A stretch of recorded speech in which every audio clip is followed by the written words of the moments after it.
Hello, welcome back. Paul here. Are you ready to talk about New Historicism? That's what I'll be doing today. So we'll get right into it. New Historicism is a way to read history in a similar way that we would read literature. So the idea is that our cultures that surround everything around us and the way we are products of our culture and of our moment in time and our place make us subjective beings. And when things happen and we look back on them, they were probably written by somebody who had a subjective viewpoint. And we cannot take history as absolute truth because of the subjectivity with which it is recorded. So pure facts are hard to come by when it comes to history. So what we need to be doing to understand history is interpreting it in a similar way that we'd be interpreting a piece of literature.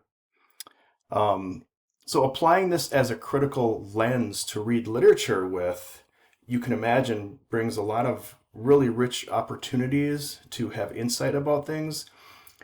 And if you're not careful, it could also lead you down some really kind of weird and damaging roads if you overindulge on, whatever kind of viewpoint that you're using for this particular reading. So again, this represents the sort of new way of studying literature that's pretty ideological, for better or for worse. And this is pretty closely related to post-structuralism, which started to emerge in the 60s. Now, this new historicism is more of like a late 70s kind of thing. So I'm not going in complete chronological order when I'm explaining these things to you. And the book that we have here, this book by Lois Tyson is going more in chronological order. I am deciding not to go chronologically exactly because I'm trying to create some really interesting contrasts for you as you're using these theories in tandem with each other. But we will put together the pieces and have an understanding of the chronology in which they happened as the class goes on. Um, this chapter, it looks at new historical and cultural criticism theory. So New historicism is more well thought out and put together as a system than cultural criticism is. And cultural criticism sort of kind of just like glides along on the coattails of new historicism. So the way I'm approaching this lecture is I'm going to be talking about new historicism. The chapter of the book does have a little bit on cultural criticism, and mainly all it's doing is talking about how cultural criticism is new historicism, only with some tweaks. And it sort of gets a little bit more subjective and personal and specific in certain ways. So you'll be reading that part and understanding what role it has to play. But for the purpose of the class, we're going to be really focusing a little bit more cleanly on new historicism. Lois Tyson, who writes the book that we're using, is very insightful, and she brilliantly explains all of these different theories in a really clear way. So this is a good book. As with everything, there are parts of it that I take issue with or disagree with or want to push on or challenge. So I'm going to be talking about some of these things in this chapter. Lois Tyson is explaining it to us, explaining these theories to us as they are. So she's not necessarily giving us her opinions on things. This isn't her way of trying to get us to believe what she has to say. This is her getting us to understand what's already there. So the disagreements I have are not necessarily with Lois Tyson. They're just with the ideologies and the ideas that have developed through these theories. So one thing that I sort of take issue with is, and you'll see, I write myself a lot of notes here, and I noted that this part is BS. And let me just read this to you. Traditional historians, so there's a contrast here between traditional historians and the new historicists, right? So it says traditional historians generally believe that history is progressive, that the human species is improving over the course of time, advancing its moral, cultural, and technological accomplishments. What this theory is doing is creating a contrast between traditional historicists and new historicists.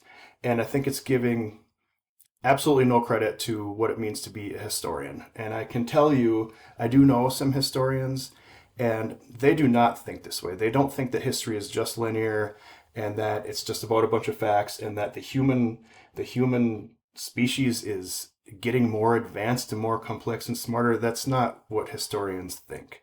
I think what historians think is that history is a matter of interpretation where you need to do it in a fairly similar way to these new historians, new historicists.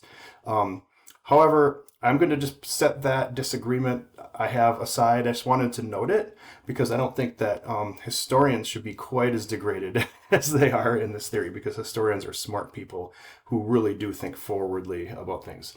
So anyway, putting that aside, here's something that is of a lot of value.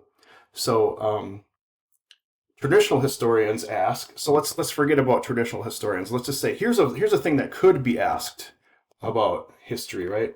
So it could be asked, what happened, and what does the event tell us about the particular time in history? So that'd be a simple way to go about understanding history, right? What happened, and what does it tell us about that time in history? But what a new historicist would ask would be something more like, how has this event been interpreted, and what do the interpretations tell us about the ideological forces at play for the interpreters? So rather than asking what happened and what does it mean to that moment in history, they're asking, how, although something happened, who interpreted it and how, and what do these interpretations mean if you want to understand who the interpreters were and why they were doing it? So you can see that subtle difference there. To get a fuller picture of what actually happened and get closer to the truth, we have to understand multiple different versions of it from multiple subjective positions. New historicists say that, and I'm quoting from the book here, there's no such thing as a presentation of facts. There is only interpretation. Now that's a radical position to take, right? But it's also a position that's pretty clearly stated that we can use as a very specifically well executed lens when we're reading literature. We have to be thinking about power. So in this class, we'll be talking more about this particular figure who is sort of central to the ideological developments in literature, in reading literature, and that is Michel Foucault. He's French. He was operating a lot back in the 60s. Michel Foucault is one of the central figures that you'll be thinking about for any sort of literary theory that's happening from like the 1960s on, really. I think some of this stuff is being challenged a little bit now. Michel Foucault was not a literary theorist. He was a philosopher, a theorist, a thinker, but literary theory has really grabbed onto his ideas of power. So one thing that we need to think about is how, and this is how he talked about power, culture and the person who you are is mutually constitutive, or mutually constitutive if you prefer that that pronunciation. But you are created by your surroundings and your culture, but then culture is in turn created by you and all the others. So we call that just a mutually constitutive situation. Michel Foucault wants us to understand that culture, humanity, the world are all expressed through power. So power doesn't just belong to powerful people. Power is a thing that sort of circulates around all of us. And this circulation of power is something that's really important to keep in mind when you're talking about ideological readings of texts. So in other words, if somebody's being oppressed, that means that the person who's doing the oppressing has the obvious power, but the person who's being oppressed is going to have opportunities because of that very situation to generate power of their own and in turn, turn the power around. So power is almost like this existing thing. It's not something that we have, it's something that we use, right? So all of these different situations innately contain power, and it can be sort of wielded by different people in different situations when you find the opportunity. So when we're talking about New Historicism, we're talking about power being expressed through discourse. So discourse is going to be a key word when we're thinking about New Historicism. All these different perspectives that I was talking about, not being able to understand an event that happened in history unless you get multiple different subjective takes on it. All of those different subjective takes are being done through particular discourses that particular groups of people have. So a discourse is a social kind of language. It's a way of expressing yourself that emerges from your cultural conditions. So the way that you use language, the way you express yourself is going to be something you have in common with people who are in like a similar situation as you are. And these discourses carry ideology and power. So a discourse is like a delivery system for you to impose power or use power through your ideology. So, complicated, I know, but think about the situation that we're in right now. I'm speaking to a class of people who are a lot of different kinds of people who are listening on their computers. The discourse that's coming from me is coming from a cultural and personal position of me being a professor in a school teaching literary theory, which is a well-established theory. I have my own ideologies about it, but I have a shared ideology with a lot of people who are professors like me teaching the same sort of thing. My ideology carries a lot of weight because it's supported by a huge system of universities and thinkers who are studying the same thing. When I deliver this message to you, a lot of power is coming along with this message because there is an ideology behind this that this is an important thing to advance any career in the field of literature, and also I have opinions about it that hold a lot of weight. So that power through that ideology is coming to you. Now, it's not just a one-way street though. You are your own individual person who is supported by your own network of different sort of cultural people and happenings and groups, right? So let me just like pick out an identity here. So let's just suppose that you are one of the students in the class hearing my message, and you are a non-traditional student who is a woman who has children and a career, right? You have your own discourse to add to this. I am not just asserting power over you, although in this situation I kind of have a lot of power because I'm the teacher, right? But also everything that comes through to you, you have the opportunity to use your own power upon the situation. So if you think I'm like a real jerk or something, you can use sort of like your ideologies as a working woman with children who is advancing a career and getting an education and challenge the way that this is being delivered to you. So you can see how power is working in different directions, and discourse is going to be carrying that power. What we need to understand any situation in history and in literature is to try to consider all the different discourses that are working upon it. And we can concentrate on one discourse to understand it very deeply. We could look at a couple of discourses to contrast them, but this multitude of discourses is what's important in New Historicism. So having said all of that, I'd like to talk a little bit about like how discourses assert power and how we can think about it. Now, this is going to be another one of those things that I have agreement and disagreement with because this whole idea, Foucault's whole idea of power is something that it does bring controversy with it. I'm going to be looking at something that he says here. It's something that I really do agree with, but also can challenge. So Foucault says that when we think that something is normal or natural, it's a matter of definition. So the reason we would think that something is normal or natural is because a dominant discourse is telling us that it is. And a dominant discourse can only become a dominant discourse if there are a bunch of other discourses that are related to it that are carrying the same sort of ideology or the same kind of message. So when there's a group that's dominating everybody, their ideology is going to be running through all kinds of different discourses that are surrounding them, not just their own discourse. So having a multitude of discourses is really the only way to become dominant. But when you start getting those, that's what makes things seem normal. So Foucault says that this is all about definition. So insanity, crime, sexual perversion, all of these things are social constructs, which means that the powerful discourse has told us that that is whatever we think of sanity or insanity. It's normal to think that way because of the way we've been told through a powerful discourse.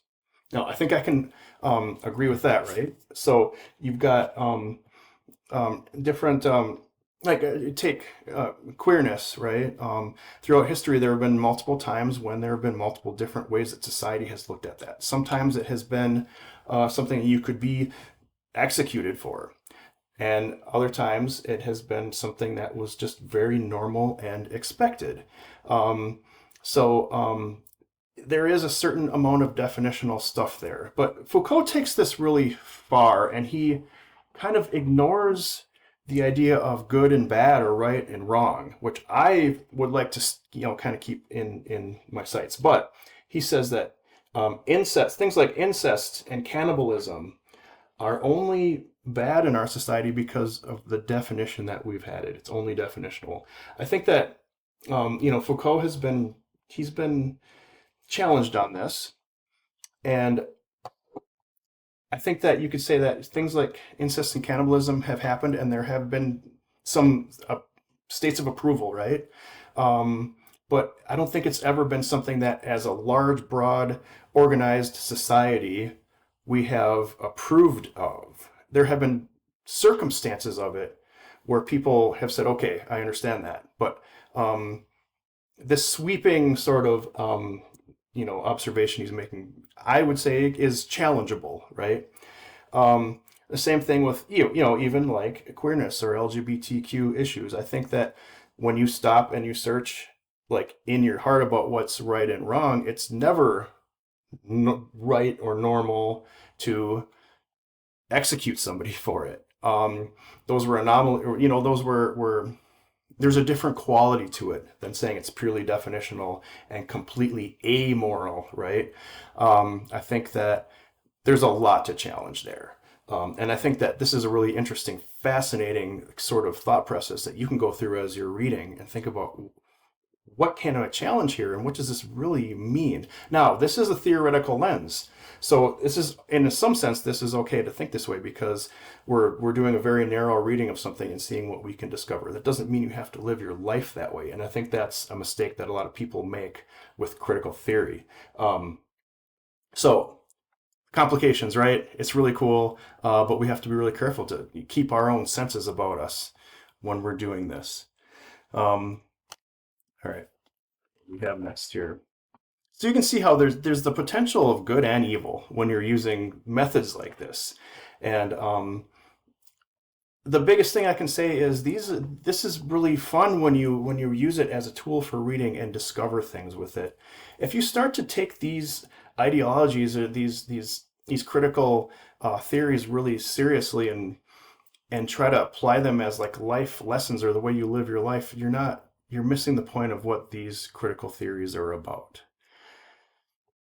So the bottom line for New Historicism, what it's really all about, is it says there is no such thing as one master narrative. There's not one story that is the truth, right? So if we want to understand anything, what we need is a plurality of discourses that we can hear around it. There's always going to be a plurality of discourses. So a lot of different people weighing in with language when it comes to anything that happens. And we need to kind of take all of that in to get as much of an understanding of the real situation as we can and not listen to one supposed master narrative or one true historical narrative because it doesn't exist. There's also this idea of thick description. That's a term that's used in here. And this is another thing where it talks a lot about complicating the situation, not just stating what the facts are, but speculating and almost using your imagination about what all the complicated circumstances are, what people's motivations are, what people's thoughts are, and why they're doing things. That's an aspect that can be used here that, again, can be used for good or evil. Like, it can be really fun and you can get a lot of insight, but you also have to exercise some self-restraint and not self-indulge and start to imagine things that aren't true and present them as true, right? Um, I think I'm going to skip ahead just a little bit to preserve time on this video. So what I want to talk about right now is how are you going to deal with this critical historicism for the assignment that you're going to have to do. So I'm going to be asking you to do 300 words on this, and you're going to be reading The Second Coming by William Butler Yeats, and I'm going to want you to apply this critical lens to that poem. How are you going to do that? Well, so in contrast to New Criticism, which was the last thing that we studied, this theory does want you to consider the historical and cultural context surrounding it. And you can consider the historical and cultural context of the author who wrote it. So for the first reading, New Criticism, you're only looking at the words on the page. For this one, you can consider and should consider the historical context. I don't expect you to do a whole bunch of research and become an expert on the historical context of this poem. I'm going to give you some of it, and I'm going to give you something to consider to do a close reading with. Now, if you happen to know a lot about this particular historical context surrounding this poem, then you can absolutely use it. But I don't expect you to go out and do tons of research, because this is sort of an exercise that we're doing here. So I'm going to give you the historical context. You can use your own if you know, maybe more about this than I do even. So the context is this. Oh, and also, do not use any secondary sources for this reading. No secondary sources. Even if you go and do a little bit of research and figure out the historical context, you don't need to be you don't need to cite sources just to talk about historical context in something like this. The only thing you're going to be citing is the text itself, the Yeats poem that you're using. Don't quote Lois Tyson. Don't quote any secondary sources. Only directly quote William Butler Yeats. Okay. So here's the context that you can consider. You can take this exact context that I'm giving you and use it as the context to do your close reading. William Butler Yeats is an Irish poet. This particular poem came out in 1919. This is a really interesting period of time because it's 1 year after World War I ended. So World War I ended in 1918. This is 1919. The Irish were fighting in World War I, but they were fighting for Great Britain because Great Britain had control of Ireland. This is 1 year after that. So globally, or at least across Europe, they were really burnt out on war. They were just fresh off of a huge world war. They were kind of disillusioned by war, and there was a lot of worry that war was eventually going to bring about basically the end of things because the technological advancements in war were really starting to become apparent. In Ireland, there were a lot of tensions with Britain. So even though they had just gotten done fighting a war for Britain in the World War, in the Great War, Ireland wanted their independence from Great Britain, and in 1919 is when the Irish Republican Army, or the IRA, actually started its operations. So there were already boots on the ground for the Irish War of Independence. That's happening exactly during this time. So freshly off World War I, lots of fears about the destruction of war worldwide, and particularly for Yeats in his country, they were just beginning this war for independence. That's kind of a context here. I think that's enough context for you to do a close reading. It's only 300 words. If you want to investigate more, please go ahead, but don't use any secondary sources. What you want to do then is to, sort of similar to the last reading, look very closely at the language. You're going to be using one stanza. Use the same stanza that you did for your reading for the New Critics, and use exact language from the text, quote it, explain the complicated nature of it and what your interpretation of it is, this time within the context of the historical moment that it was in. You're going to see that there's a big contrast between the two different readings that you do. This is all going to be in one document, remember. So once you do your new critics reading and then your new historicist reading, keep them all in one document, and you'll be able to see the contrast, and I'll be able to see the contrast when you turn it in. If you have any questions, as always, please let me know. Thank you for sitting through this video that got just a little bit too long, and good luck, and I will see you in the next video.